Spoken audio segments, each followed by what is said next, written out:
ನಮಸ್ಕಾರ ಎಲ್ರಿಗೂ. ಇವತ್ತು ನಾನು ನಿಮಗೆ ಆಲೂಗಡ್ಡೆ ಫ್ರೈ ಮಾಡೋದನ್ನು ಹೇಗೆ ಅಂತ ಹೇಳ್ಕೊಡ್ತೀನಿ. ಅಂದರೆ ಫಿಂಗರ್ ಚಿಪ್ಸ್ ಅಂತಾರಲ್ಲ ಅದು, ಹೋಟೆಲೆಲ್ಲ ಫ್ರೆಂಚ್ ಫ್ರೈಸ್ ಅಂತ ಸಿಗುತ್ತಲ್ಲ ಅದು.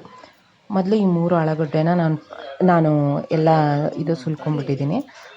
ಸಿಪ್ಪೆ ಸುಲ್ಕೊಂಡು ಅದನ್ನು ನೀಟಾಗಿ ಹೆಚ್ಕೋಬೇಕು. ಚಿಕ್ಕದಾಗಿ ಅಂದರೆ ಭಾಳ ಇರಬಾರ್ದು, ದಪ್ಪ ದಪ್ಪ ಇರಬಾರ್ದು ಪೀಸಸ್ಸು. ಸಣ್ಣ ಸಣ್ಣ ತುಂಬ ತೆಳುವಾಗಿರಬೇಕು, ಆ ಥರ ನಾವು ಹೆಚ್ಕೋಬೇಕು. ದಪ್ಪ ಇದ್ದರೆ ಚೆನ್ನಾಗಿ ಬೇಯಲ್ಲ. ನಾವು ಡೀಪ್ ಫ್ರೈ ಮಾಡಲ್ಲ ಅದನ್ನು, ಸ್ವಲ್ಪ ಎಣ್ಣೆ ಹಾಕ್ಬಿಟ್ಟು ಮಾಡ್ತೀವಿ. ಈ ಫ್ರೆಂಚ್ ಫ್ರೈಸ್ ಅಂತೆಲ್ಲ ಸಿಗುತ್ತಲ್ಲ, ಅದನ್ನ ಡೀಪ್ ಫ್ರೈ ಮಾಡಿರ್ತಾರೆ, ಆ ಥರ ಮಾಡಲ್ಲ ಇದನ್ನ ನಾನು. ಈ ಥರ ಚಿಕ್ಕದಾಗಿ ಹೆಚ್ಕೋಬೇಕು ನೋಡಿ, ಈ ಥರ ಹೆಚ್ಕೋಬೇಕು. ಎಷ್ಟು ಸಾಧ್ಯನೋ ಅಷ್ಟು ದಪ್ಪ ಇರಬಾರ್ದು ಪೀಸಸ್ಸು, ತೆಳುವಾಗಿರಬೇಕು. ಚಿಕ್ಕದಂದರೆ ತೆಳುವಾಗಿರಬೇಕು ಅಂತ ಹೇಳ್ತಿದ್ದೀನಿ.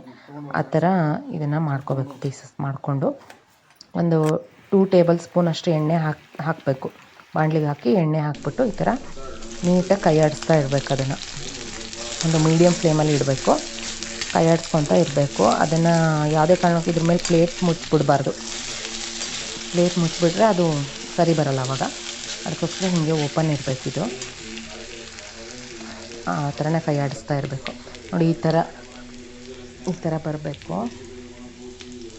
ಆಮೇಲೆ ನನ್ನ ಚಾನಲ್ನ ಲೈಕ್ ಮಾಡಿ, ಶೇರ್ ಮಾಡಿ, ಸಬ್ಸ್ಕ್ರೈಬ್ ಮಾಡಿ. ಸಬ್ಸ್ಕ್ರೈಬ್ ಮಾಡೋದ್ರಿಂದ ನಿಮಗೇನು ದುಡ್ಡು ಖರ್ಚಾಗಲ್ಲ, ಏನೂ ಆಗೋಲ್ಲ. ಸಬ್ಸ್ಕ್ರೈಬ್ ಮಾಡಿ.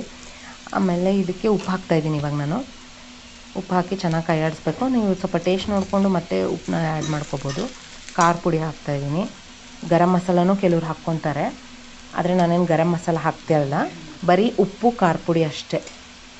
ನಿಂಬೆಹಣ್ಣು ಹಿಂಡ್ಕೊಬೋದು ಲಾಸ್ಟಲ್ಲಿ, ಆದರೆ ಇವಾಗ ಹಿಂಡ್ಕೋಬಾರ್ದು ನಿಂಬೆಹಣ್ಣು. ಚೆನ್ನಾಗಿ ಕೈ ಆಡಿಸ್ಕೋಬೇಕು. ಕೈ ಆಡಿಸ್ತಾನೇ ಇರಬೇಕು, ಮೀಡಿಯಮ್ ಫ್ಲೇಮಲ್ಲಿಟ್ಟು ಈ ಥರ ಕೈ ಆಡಿಸ್ತಾನೇ ಇರಬೇಕು.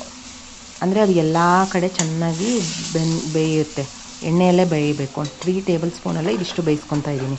ನೀವು ಜಾಸ್ತಿ ಫ್ರೈ ಮಾಡೋದಾದರೆ ಸ್ವಲ್ಪ ಜಾಸ್ತಿ ಎಣ್ಣೆ ಹಾಕಬೇಕಾಗುತ್ತೆ. ಡೀಪ್ ಫ್ರೈಗೆಲ್ಲ ಅಷ್ಟೊಂದು ತುಂಬ ಎಣ್ಣೆ ಬೇಕಾಗುತ್ತೆ, ಅಷ್ಟೇನು ಬೇಕಾಗಲ್ಲ ಇದಕ್ಕೆ. ನೋಡಿ, ಇನ್ನೊಂಚೂರು ಖಾರ ಪುಡಿ ಹಾಕ್ಕೊತಾ ಇದ್ದೀನಿ ನಾನು. ಸ್ವಲ್ಪ ಖಾರ ಕಡಿಮೆ ಅನಿಸ್ತು ನನಗೆ ಟೇಸ್ಟ್ ಮಾಡಿ ನೋಡಿದಾಗ. ಮತ್ತು ಉಪ್ಪನ್ನು ನೋಡಿ, ಉಪ್ಪನ್ನು ಸ್ವಲ್ಪ ಆ್ಯಡ್ ಮಾಡ್ಕೋಬೋದು ಕಡಿಮೆ ಅನಿಸಿದರೆ. ನೋಡಿ ಎಷ್ಟು ಚೆನ್ನಾಗಿ ಬರುತ್ತೆ ಕಲರು. ನೀವು ಫ್ರೆಂಚ್ ಫ್ರೈಸ್ ಅಂತ ತಿಂತೀರಲ್ಲ, ಅದೇ ಥರನೇ ಇರುತ್ತೆ ಟೇಸ್ಟ್, ಆಲ್ಮೋಸ್ಟ್ ಅದೇ ಥರ ಇರುತ್ತೆ. ಇದು ಮನೆಯಲ್ಲೇ ಮಾಡ್ಕೊಳೋದ್ರಿಂದ ಹೆಲ್ದಿಯಾಗಿ ನಮಗೆ ಚೆನ್ನಾಗಿ ಮಾಡ್ಕೊಂಡು ತಿನ್ಬೋದು ನಾವು. ನೋಡಿ ಎಷ್ಟು ಹೆಂಗೆ ಬೆಂದಿರಬೇಕು ಅಂದರೆ ಅದು ಎಣ್ಣೆಯಲ್ಲಿ ನೋಡಿ, ಈ ಥರ ಒತ್ತಿದಾಗ ಅದು ಚೆನ್ನಾಗಿ ಬರಬೇಕು, ನೀಟಾಗಿ ಗಟ್ಟಿ ಇರಬಾರ್ದು. ಅಲ್ಲಿ ತನಕನೂ ನಾವು ಫ್ರೈ ಮಾಡ್ಕೋಬೇಕು. ಆವಾಗ ತಿಂದ್ರೂ ಏನು ಚೆನ್ನಾಗಿ ಜೀರ್ಣ ಆಗುತ್ತೆ. ಇಲ್ಲಾಂದರೆ ಆ ಥರ ದಪ್ಪ ದಪ್ಪ ಇದ್ದರೆ ಕೆಲವೊಬ್ಬರಿಗೆ ಜೀರ್ಣ ಆಗೋಲ್ಲ. ನೀವು ಚಿಕ್ಕ ಮಕ್ಳಿಗೆ ಕೊಟ್ರೂ ಅದು ತಿಂದಾಗ ಸರಿ ಹೋಗಲ್ಲ. ಅದಕ್ಕೆ ಈ ಥರ ಇದ್ದರೆ ಎಲ್ಲರೂ ತಿನ್ಬೋದು. ನೋಡಿ, ಇದನ್ನು ಹಾಕಿ ಇವಾಗ ಎಲ್ಲ ರೆಡಿಯಾಗಿದೆ. ಇವಾಗ ಆಫ್ ಮಾಡಿದ್ದೀನಿ ನಾನು ಗ್ಯಾಸು. ನೋಡಿ ಎಷ್ಟು ಚೆನ್ನಾಗಿ ಬಂದಿದೆ ನೋಡಿ. ಟೇಸ್ಟ್ ಅಂತೂ ತುಂಬ ಚೆನ್ನಾಗಾಗಿತ್ತು. ಎಷ್ಟು ಮೆತ್ತಗಿದೆ ನೋಡಿ. ಈ ಥರ ಒತ್ತಿದಾಗ ಕ್ಲೀನಾಗಿ ಒಳಗೆ ಹೋಗುತ್ತೆ ನೋಡಿ, ಹೆಂಗಾಗುತ್ತೆ ಪೀಸು. ಈ ಥರ ಆಗಬೇಕು ಅಂದ್ರೇ ನೀಟಾಗಿ ಬೆಂದಿದೆ ಅಂತ ಅರ್ಥ. ಇದನ್ನು ಎಲ್ಲರೂ ಮಾಡ್ಕೊಳ್ಳಿ, ಚೆನ್ನಾಗಿರುತ್ತೆ, ತುಂಬ ರುಚಿಯಾಗಿರುತ್ತೆ. Thank you.